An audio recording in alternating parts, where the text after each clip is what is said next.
అందరికీ నమస్కారం అండి. ఈరోజు మనం మామిడిలో ప్రూనింగ్ కత్తిరింపులు ఏ విధంగా చేపట్టాలో మనం తెలుసుకుందాం.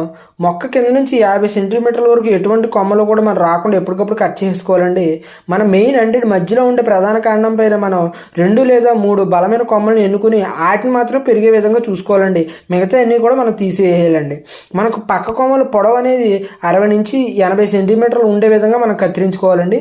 ఈ విధంగా ఒక ఆకారం అనేది మనం మొక్కకు తీసుకొస్తే చాలా మంచిదండి.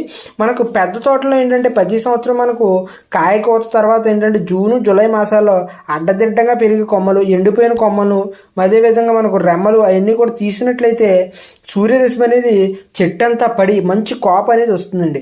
మనకు కాయలు వదిలేసిన తొడిమలను కూడా మనం ఎప్పటికప్పుడు కత్తిరించుకోవాలండి. ఇది చాలా జాగ్రత్త పడాలండి. చాలా తోటలు ఇది వదిలేస్తున్నారు. ఇది చాలా పెద్ద కంప్లైంట్ కింద మరి దిగుబడి మీద దీని యొక్క ప్రభావం అనేది మనకు చూపుతుందండి.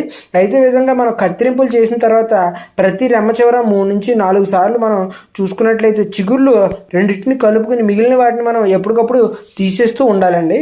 ఈ విధంగా మనం కనుక ప్రూనింగ్ లేదా కత్తిరింపులు అనేది ఈ మామిడి తోటలో చేసుకున్నట్లయితే మంచి దిగుబడులు అనేటటువంటిది మనం సాధించుకోవచ్చండి.